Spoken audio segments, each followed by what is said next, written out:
Howdy folks, Zach Smith, Pest Dude. Today we're talking about the T-Rex. Okay, people have a love-hate with this, I've noticed, but I want to talk about its pros and cons. You can find the link to buy this in the description of our video or check us out at pestdude.com. I make a teeny bit of a commission when you buy stuff through our link. It helps with the channel.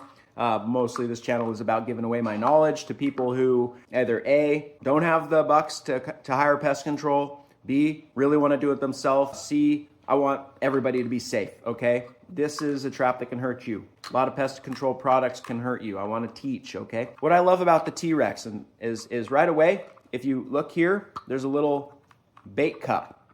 Sometimes I say bait, I mean attractant or lure. You're not going to put pesticidal bait in here. Many people say bait and they think poison. Some people say bait and they mean peanut butter. And peanut butter is a great place to start. You can try peanut butter and jelly or chocolate, Slim Jim, or any other preserved meat product. Rats will go nuts for that. What's important is that you know what your rats will eat. So you can put out a lot of different kinds of food and see what they're taking. I have videoed rats at night looking over all the foods I've offered them and passed them all by. Rats are very picky sometimes, picky eaters. But you put these out in the right way, in the right settings, and with the right attractant, or in the runway where they're running, and if they step on this trigger, don't do this at home, have a good grip here, that triggers it. Just a little touch and it comes down whammo, okay? That's enough to take your rat out. You can screw this to a board, you can zip tie it. It actually has a channel here to wire it or zip tie it.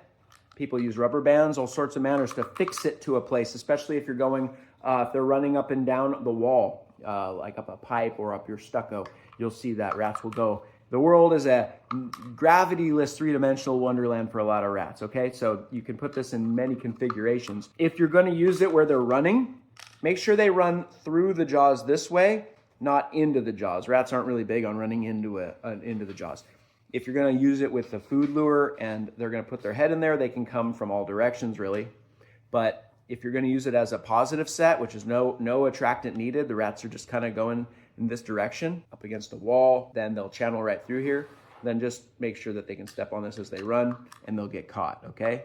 Amazingly, we'll sometimes catch two at once. Two rats will come in for the food at the same time, and you get twofer, all right? So if you have any questions, comments, concerns, feedback, or you want to talk some trash, these break. That's one of the cons.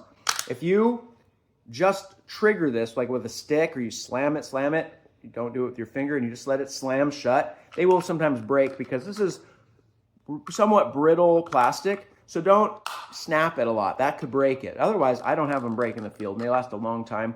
They're pretty weather resistant. The metal in here can rust a little bit. They're not super expensive, so if it doesn't last you a long time, you're not gonna go broke. It's gonna be cheaper than hiring me and my brick and mortar Smith's Pest Management to come out. If you want to save some money, you don't need to pay hundreds. You can pay dozens of dollars instead and do it yourself. Hit me up with questions in the comments below if you need help with using this trap or anything else. I try to respond to everything. Appreciate you checking us out, and like and subscribe. Take care.